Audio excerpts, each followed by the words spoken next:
The U.S. Border Patrol has exciting and rewarding career opportunities with the nation's largest law enforcement organization. Earn great pay with outstanding federal benefits and up to $20,000 in recruitment incentives. Learn more online at cbp.gov/careers/USBP.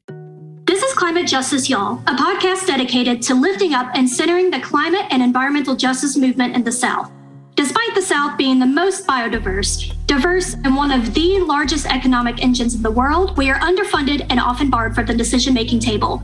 Because of that, we decided to pull up a chair and amplify the stories of communities in the South that are hit the hardest by the climate crisis.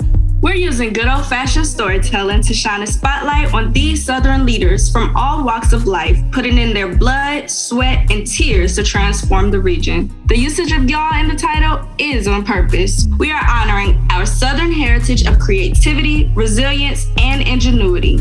Climate justice, y'all. It's real, it's here, and it's about time y'all hear what we have to say. According to Georgetown's Climate Center's map of state and local adaptation, only one state of the entire southeastern region has an up-to-date climate adaptation plan, despite our region being one of the most vulnerable areas to climate change. In fact, many of our local governments down here either don't consider climate change at all, deny its existence, or flat out implement policies that block climate adaptation. In order for our region to adapt, we must advocate for and implement climate adaptation policies that specifically take local realities and solutions into consideration. Because of that, we are bringing in a climate science professor working with Project Drawdown to discuss what he and others are doing to change that in Georgia.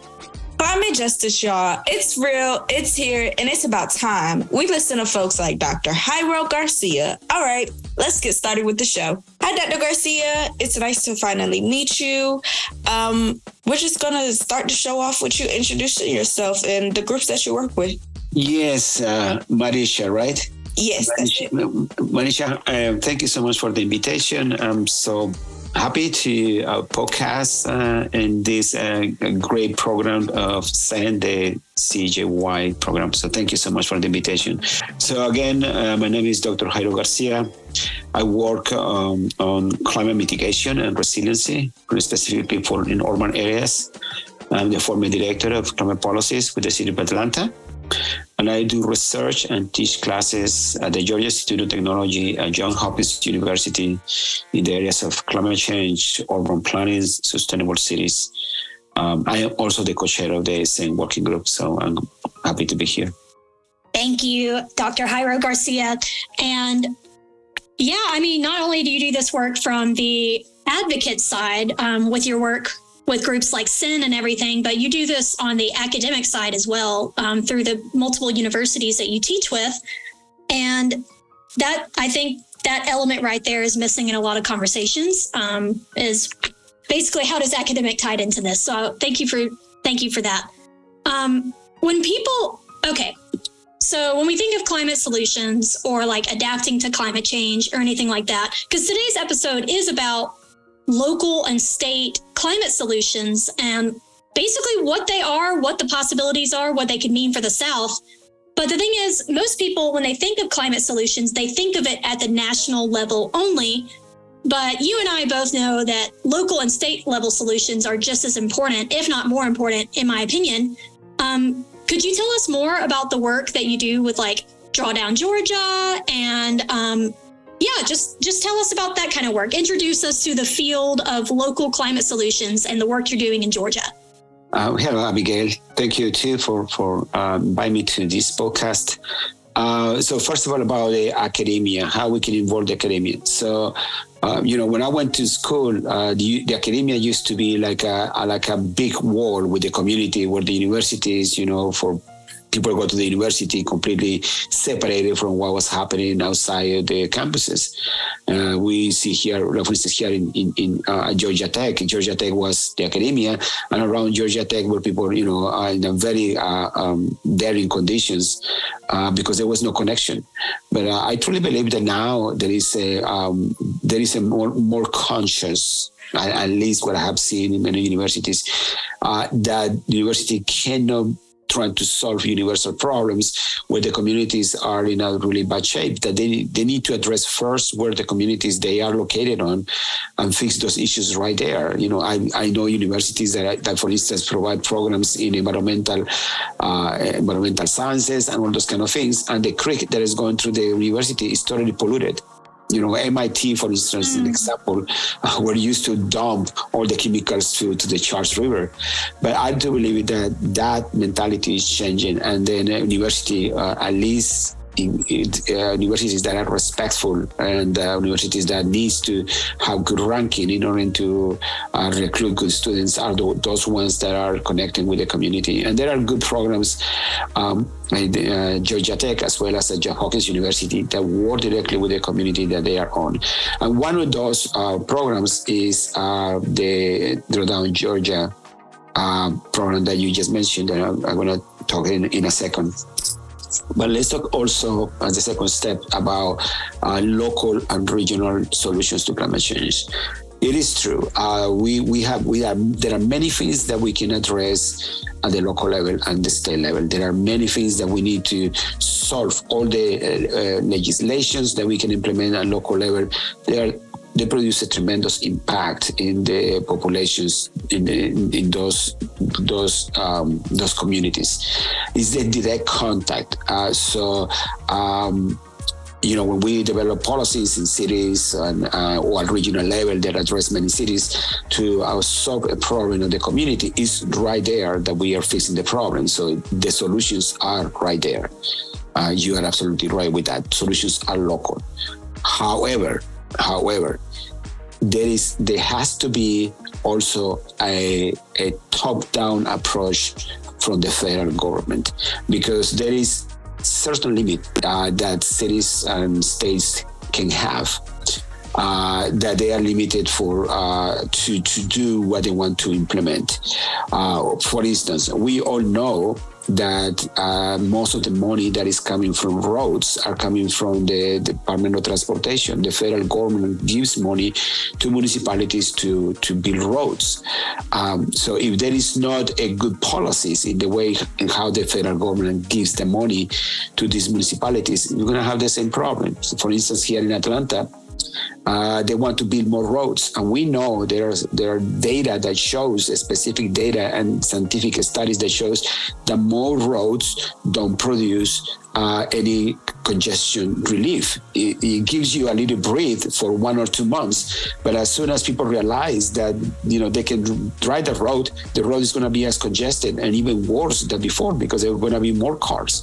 So that is not the solution for that. And if the Department of Energy keep pumping money to those silly solutions that is not going anywhere, then it's going to create a problem. So it has to be a top-down and a bottom-up approach. We have to collaborate with the federal government, and the federal government has to collaborate with us in order to do that. I'm going to give you an example in which, for instance, a state can be a roadblock for the municipalities that want to do something about climate change and environmental stewardship.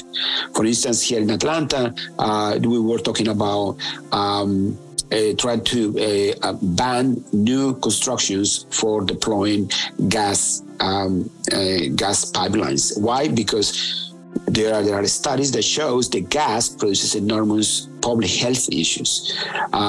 Children are having problems when there is a leak of gas. Gas is methane, which is a very powerful greenhouse gas, and it's extremely dangerous. We heard all the time about fires happening everywhere. And then recently a study that shows that houses that have gas, children have problems. So the study shows that. So many cities, specifically in California, are banning new buildings to installing gas connections. Now people say, but I love my gas. No, we have right now better technologies. Induction stoves are more efficient than gas pipes. Gas produces a lot of problems. So cities are banning new construction from gas. So what they did is the the state government started to listen to the fossil fuel companies, and then decided to ban the city to implement a solution for climate change and public health. So the state of Georgia banned cities from banning pipelines. And then I can give you also example, for instance, plastic bags. So many municipalities are banning plastic bags. So here in Georgia, the state legislators decided it was a good idea to ban cities from banning plastic bags. So again, cities have a lot of power to implement solutions for climate change. But we need the state and we need the federal government. We have to work together. There is a limit that we can do with cities and with states. We need to get involved the federal government. And then the federal government obviously has to operate at the international level. So climate change is something that is affecting us all. The pollution that is producing in oil states is affecting states that are clean. You know, all the cleaning that California is doing, it won't work if the state of Montana starts to burn coal like crazy.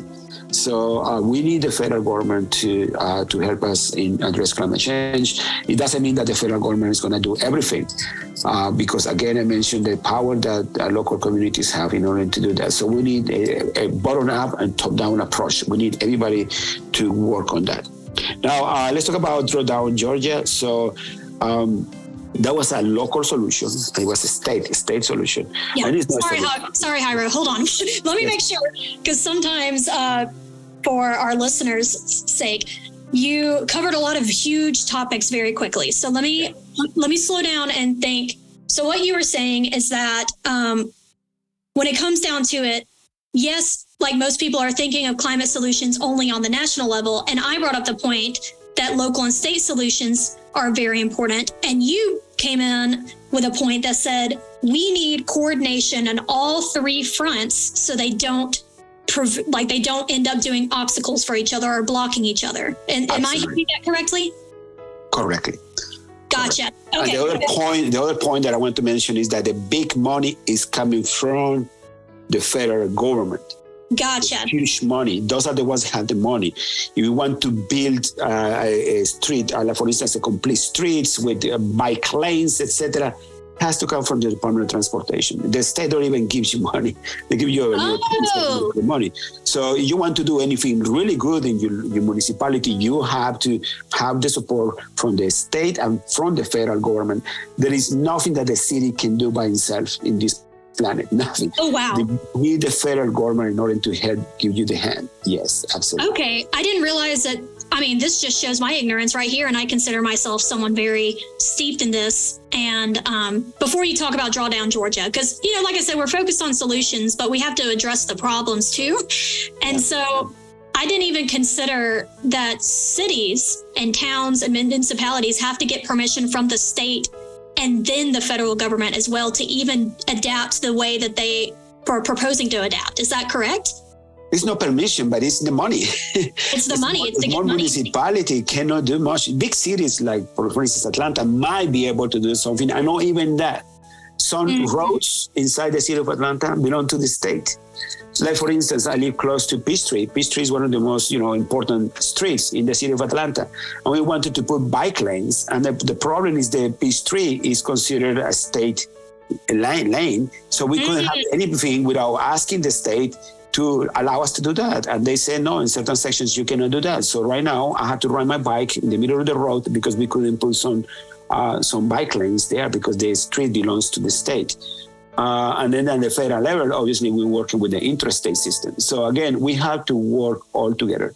But the big money is coming from the federal government. And then the state can chip some, and municipalities can do some.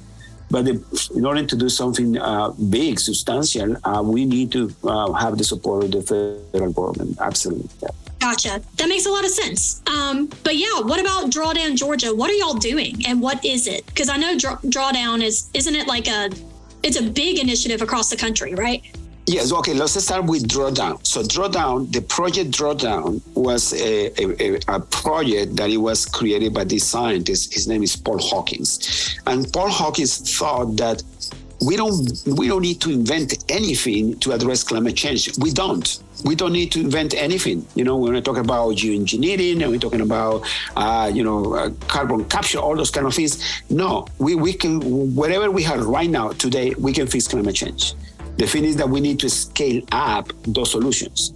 So he was working with scientists all over the world in order to find 100 solutions to address climate change that doesn't require, a breakthrough technologies, new things, new nuclear plants, somehow, nothing like that. Wherever we have 100 solutions. So that's called Project Drawdown. And he published a book, and that is a peer-reviewed book, and there is 100 solutions in which we can address climate change. One solution, for instance, in the Drawdown, Project Drawdown, is to educate women. When we educate girls, specifically in developing countries, that is a solution for climate change. Why is the solution of climate change? Is because when the girls are educated, they have better jobs. They don't have too many kids. It's just better for the future. So there is a scientist there. Again, this is not me. Go there and Project Drawdown, find the scientist, and then debate him. I'm just the messenger here. They said that that's one of the solutions. As a matter of fact, we take that solution, educating girls in developing countries, and we add access to birth control. If you add those two solutions from the 100 solutions, we might be able to fix climate change, according to a Project Drawdown. Again, that's a peer-reviewed publication. But anyway, those are 100 solutions there. It's around the world. We're talking about around the planet. Now, what we did here at the universities, here in Georgia, I mentioned that we are connected right now more with the communities. So we have a grant from the Ray C. Anderson Foundation. And then the idea was to find, from the 100 solutions, find 20 solutions that are applicable here in Georgia. So obviously we are educating girls already here in Georgia, and supposedly, those girls have access to birth control here in the United States. So those solutions don't apply to us. But there are other solutions that are more relevant to Georgia. So that was the effort to figure out what of those 20 solutions are more appropriate to Georgia, that are feasible, that are impactful. When I mean impactful, means that each one of those solutions, of the 20 solutions, had to reduce more than 1 million metric tons of carbon equivalent per year. And feasible to achieve. We don't have to invent anything. We don't have to break the state of Georgia to achieve it. Something that can be totally achievable if we scale it up. So we found those 20 solutions, and that is called the Georgia Drawdown. 20 solutions to address the problem of climate change without inventing anything at all. And then you guys can go to our website, Georgia Drawdown, and then find those solutions that are also there. Solutions are applicable here in the most of those solutions are applicable in the South. Obviously, the solutions here in Georgia are going to be different than the solutions in Florida, but many of those solutions are the typical solutions. For instance, transportation is something that we don't have public transportation here in the South. So that is one of the solutions, obviously. But that was our effort. And then the effort started with Georgia Tech, Emory University, and University of Georgia. That include, for instance, forestry. One of the big solutions that I was part of, that I'm very proud of it, was rooftop solar. So rooftop solar, we know that people say, that is not equitable, poor people cannot afford it to do that. But we can make it affordable. We can make it affordable if we decided that is a good solution. But as a matter of fact, rooftop solar is more equitable than putting a bunch of solar panels in a property somewhere, because you need to transmit that energy. You need to put new transformers, you need to make lines. So by the time that your energy gets to your house, you have to pay a bunch of money. So the most equitable solution for solar energy is rooftop solar. We just need to figure out how we can make it affordable for low-income communities. But that is a different approach to discard completely rooftop solar as a solution for equitable solution for climate change, specifically for resiliency. Because when the storm comes and goes, and the power lines are out, you have solar, you are safe. But if you depend on the grid, you and your community, you are your own.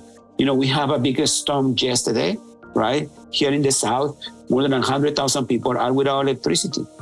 The last time that the storm hit New Orleans, it was not the storm that was killing people. It was the lack of electricity. So what is the solution? Solar panels in rooftop solar or in the community solar, something that communities can access very quickly. So that is also a solution for resiliency.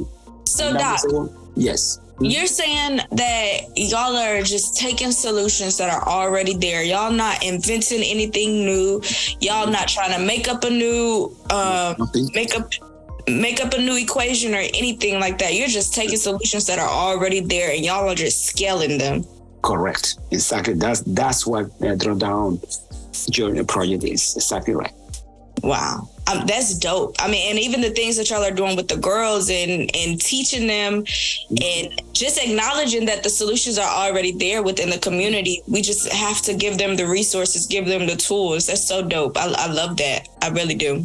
Absolutely. You guys so I want to speak on, like, what are some of the challenges that y'all are overcoming and setting these processes up and scaling these solutions? So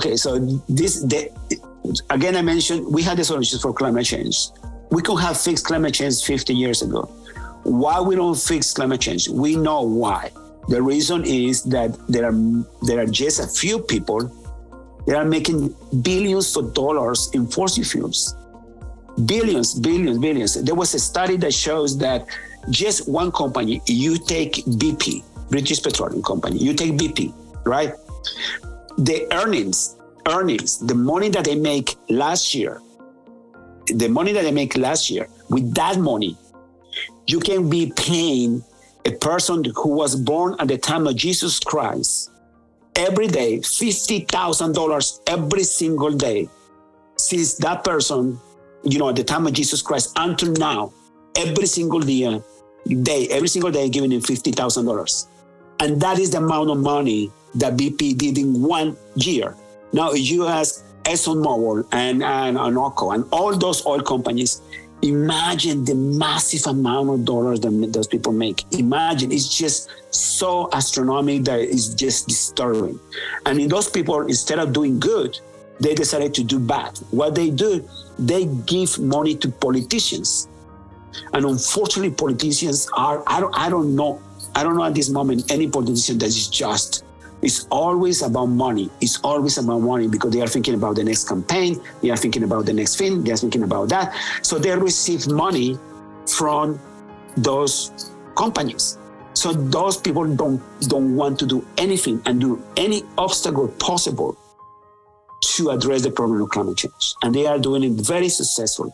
And there are plenty of studies, you don't have to trust me. There are plenty of studies, scientific studies, show studies from Columbia University, from Yale University, from many universities around the world that shows papers, documentaries, presentations, that they are writing down specific campaigns to stop addressing climate change, to confusing people about climate change because they are making tons of money. They don't care.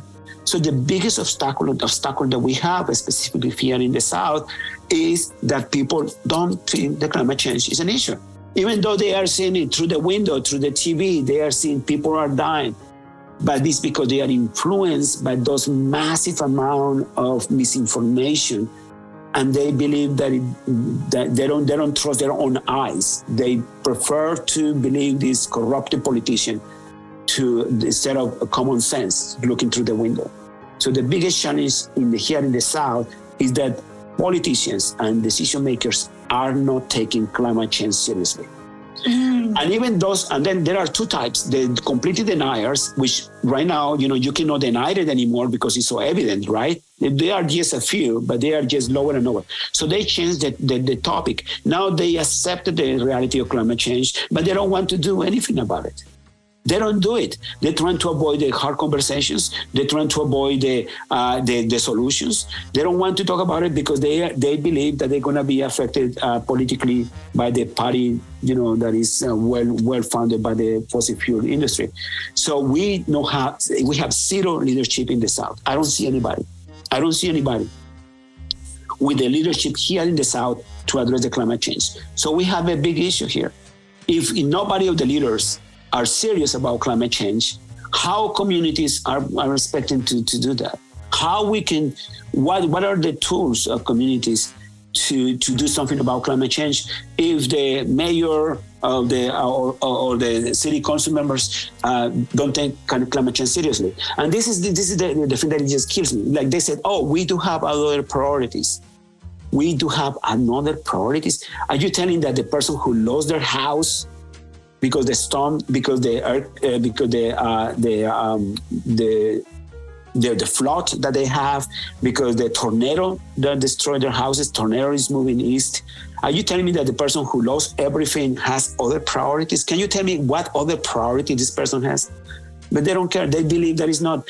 Climate change is affecting our production of food. Are you telling me that there is another priority more important than the food? You know, children with asthma are dying. And are you telling me that is another priority more important than children that are dying that's been affected by diesel fuels? Are you telling me that other priorities? But that's their excuse. We have another priorities. Here in Atlanta, we had the mayor that says at the beginning, and I interviewed it through the Climate Reality Project, and he promised that he was going to address climate change. Right now, half of his period in power, and absolutely nothing has been done.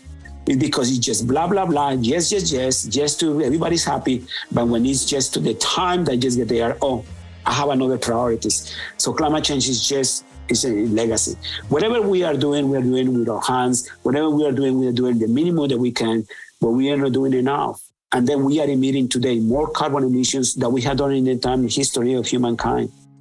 We know the problems. We know that it's affecting us. We're going to affect our planet, and we are doing absolutely nothing. Just trying to do something where the politicians are receiving all the money to deny, delay, and give other priorities to the thing that it should be the priority for humanity.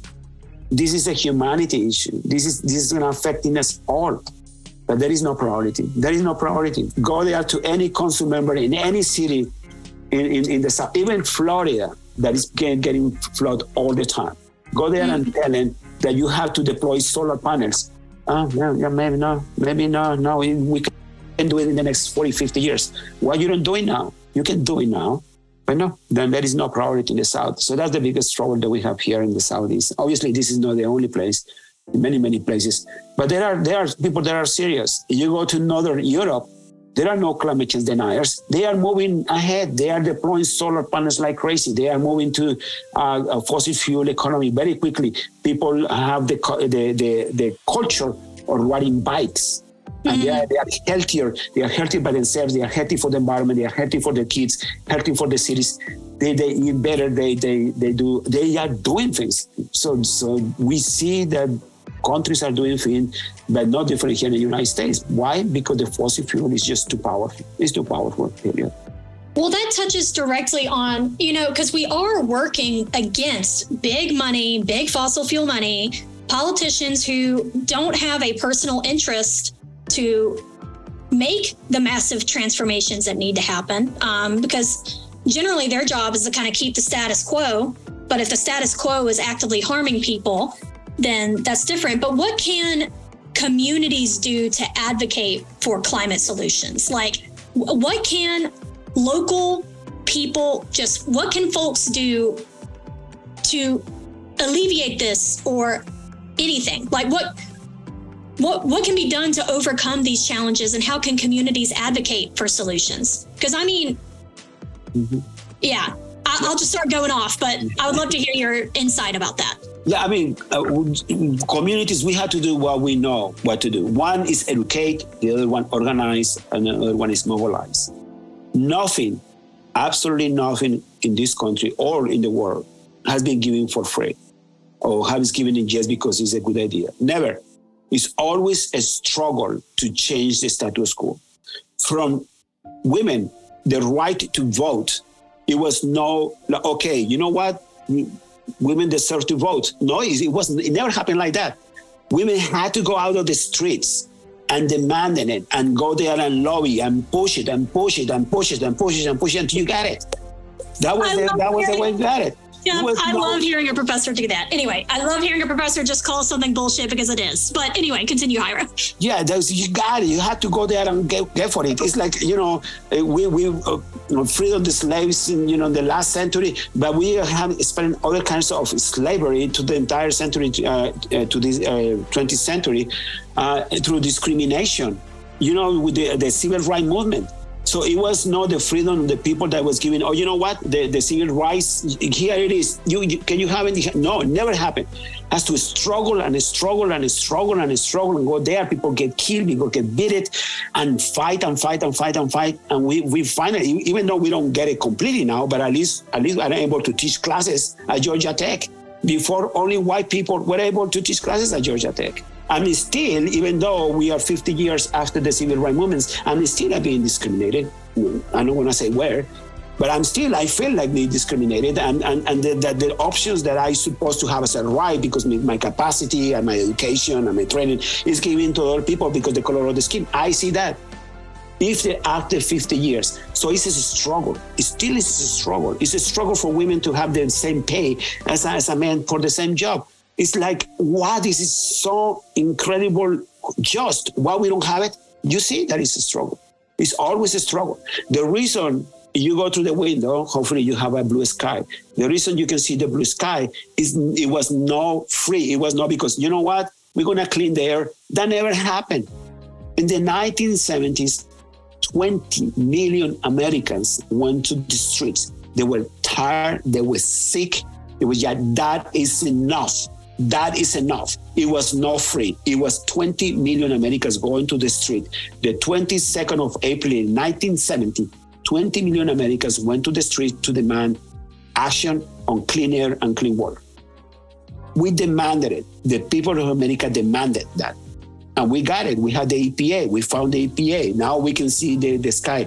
It's still polluted. It's still polluted because it's always a struggle. But the only way that we can get a solution of climate action, seriously climate action, is going to the street and demanding it. I've been struggling with that for years. The maximum manifestation that I have here in Atlanta was 500 people. And it was huge. That was huge. The largest manifestation of climate, which climate, I'm talking about humanity. I'm talking about, the kids and the kids of the kids, talking about the decision for humanity. And the largest manifestation that we have in Washington, D.C. was around 200,000 people, which was big. But if you compare 200,000 with 20 million, that's quite different, right? So right now, really, there is not interest of the people about climate change. And it's because all the commercials, all infomercial that is happening, that is financed by the fossil fuel industry, they're telling the people, no, go there and in TikTok and do some movements. Don't care about climate change because that is not real. And the people don't believe it. We have sent you guys, we went to these towns here in the South and asked people about climate change. And then the statistics is there. 50% of the people don't believe that climate change is real. 50%, that's half of the population. So if there is one person that says no, that would be the majority. Because even in democracy, there will be the majority of people that don't believe that climate change is real, which is a fact, it's science. This is not about believing or not. This is, it's like gravity. It's happening, we have to do something about it, and it's gonna kill us. It's killing us. We see every day in the news, the tragedy of the impacts of climate change are enormous everywhere in the world. And it's affecting us all. You see all the floods in the Midwest. It's why people are dying there. Obviously, here in the South, many people of color have been affected. It's affecting us all. But no, there are other priorities. There are always priorities instead of saving the planet, instead of saving our livelihood. So what I'm hearing is take it to the streets, is what I'm hearing. It's just educating, organizing, and mobilizing. It's the only way. It's just the only way. We need to just go to every single town hall and then express our voice and have these conversations. People tell me, no, I don't mention climate change. I'm being here in Georgia, and they don't give me good jobs because I talk about climate change all the time. Oh no, don't talk about climate change because you're gonna upset this person. Like, why are you insane? And that is people that are supposed to believe in climate change, people supposed to be in our side. They are saying, no, don't tone down climate change because then you're gonna accept this person. I lost my job at the city of Atlanta because I was too vocal about climate change, and Donald Trump was in power. You lost your wait! You lost your job at the city of Atlanta because you were vocal about climate change? Yeah. I was the director of climate policies, and then Donald Trump getting the power, and then the new mayor or the group, they decided that if they speak about climate change with Donald Trump, then they don't get money. So he says, okay, This job is not, we don't need this job anymore. The city of Atlanta, and I have the letter, the city of Atlanta said the climate change is not an issue anymore. I have the letter. Now, we don't need this position anymore. Like, are you insane? Are you insane, really? And then, yeah, that is happening in front of our eyes. And then, yeah, right now there is, luckily, we have some pushes from the Biden administration, but those pushes are more economic factors than climate change factors. Let me tell you that. Yes, they are to address only climate issues, but most of the things that are happening is the economically thing, because other countries are serious about climate change. Even China is serious about climate change. So China right now is getting the leadership in transportation and in cars, which is an enormous thing for the economy. They are selling electric cars to the world like crazy. So the only way that the United States can stay in the game of cars, selling cars around the world, is to get in the EV wagon. Because if the United States don't get in the EV wagon, then China is going to sell electric cars to everyone in the world. So that's why we have the Inflation Reduction Act. I mean, yes, it's nice. Oh, yeah, we are addressing climate change. No, look at what is happening under there. It's just about economics. It's all about economics. It's not about climate change. But it doesn't matter. At least we got some money to start to do some things that, we can put us in the right track. But it's the intention, right? They tell you, oh, yeah, we're going to address climate change.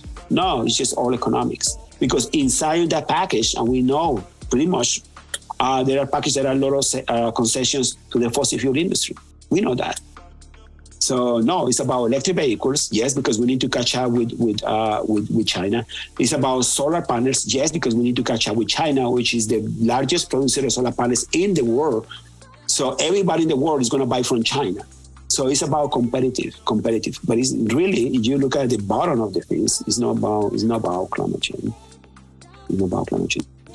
Again, the only way that we can do that is just to change the mentality of our leaders. Now, you asked me, so why should we keep fighting for this? Yes, we should. It's our planet, it's our children, it's our future generations. We need to keep doing, and we can keep doing as much as we can as the time we have with the resources we have.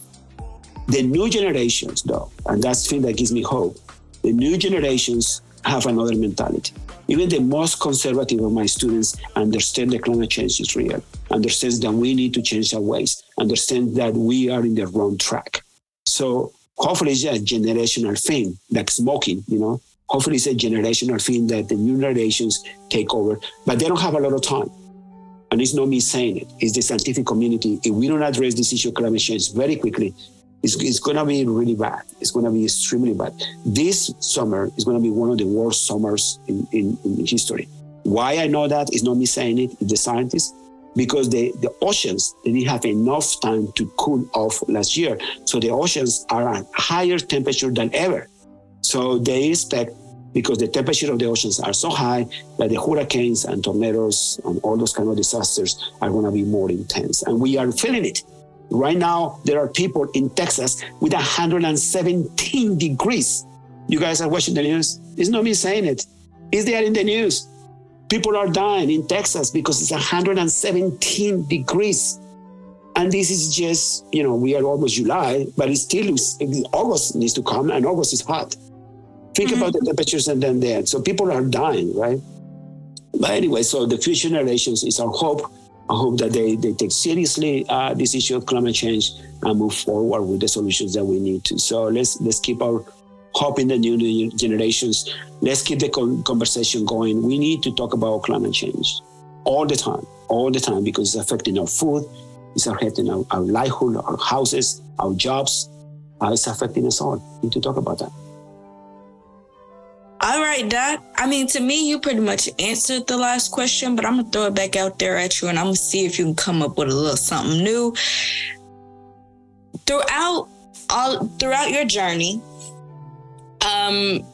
in helping in transitioning us into a just and green region, if you will, what gives you hope through all your struggles? implementing local, city, and state climate solutions. What gives you hope?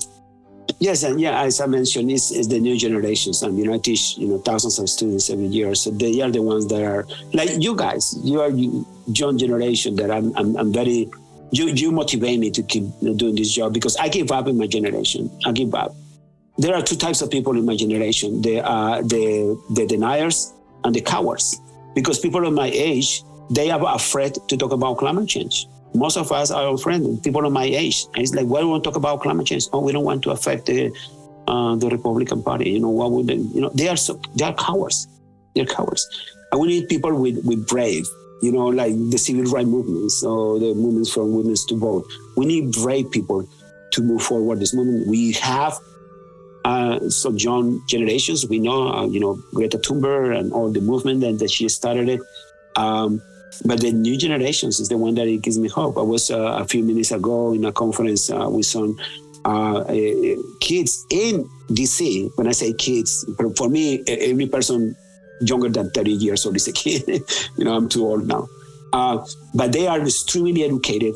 They are extremely well-spoken, and they are so passionate about addressing these issues, about transportation, about how we change our ways, about fix all those problems that we created with the previous generation, the redlining and all those things that are totally related to climate change, to make a planet better for everybody. And it's just so inspiring to hear that those new generations have the bravery to move forward and then to speak up with the big issues, and they are not afraid of taking the right decisions. So I'm very pleased with that, and I really hope, cross my fingers, that when they start to have kids, they will change their mind. So that's the only thing that I hope.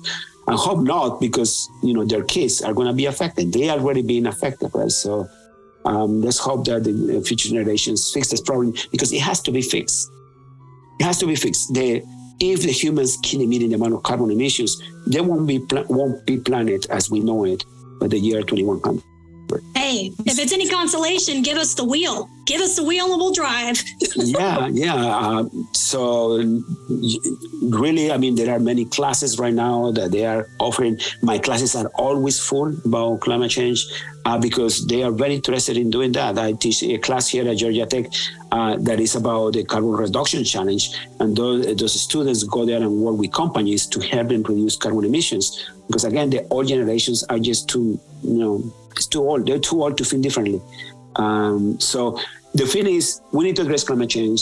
Has to be extremely soon, because the scientists are telling us the more we postpone, the worse it gets, and the feedback from the planet is going to be worse. So we need to reduce carbon emissions, and then we can make a better planet in the process. And then, so I'm so glad that the new generations really get it and have the bravery to move forward with that. That's the thing that keeps me alive. But until I have any drop of energy, I'm gonna keep pushing for this, because this is our home. This is a beautiful planet. I look outside my window, see beautiful trees, birds that maybe collapse because of the greed of the few, and the ignorance of many. So let's hope that those situations happen pretty soon in the near future.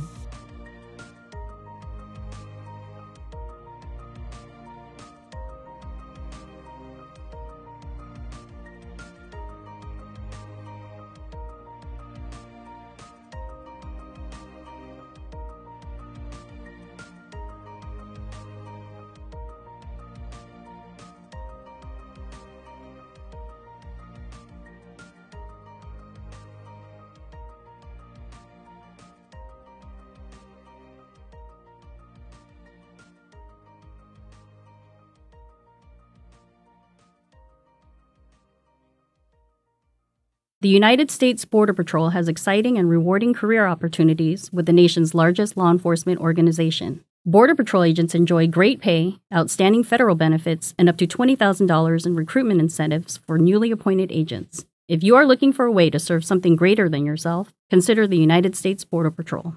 Learn more online at cbp.gov/careers/USBP. That's cbp.gov/careers/USBP. It's time to get your checking account to zero with free checking from PenFed. That's zero ATM fees, zero balance requirements, and zero time spent waiting for your paycheck to direct deposit because you can receive it up to 2 days early. Open your account with just $25 and see how big zero can be. Apply online today at PenFed.org/free checking. Early direct deposit eligibility may vary between pay periods and timing of payers' funding. To receive any advertised product, you must become a member of PenFed, insured by NCUA.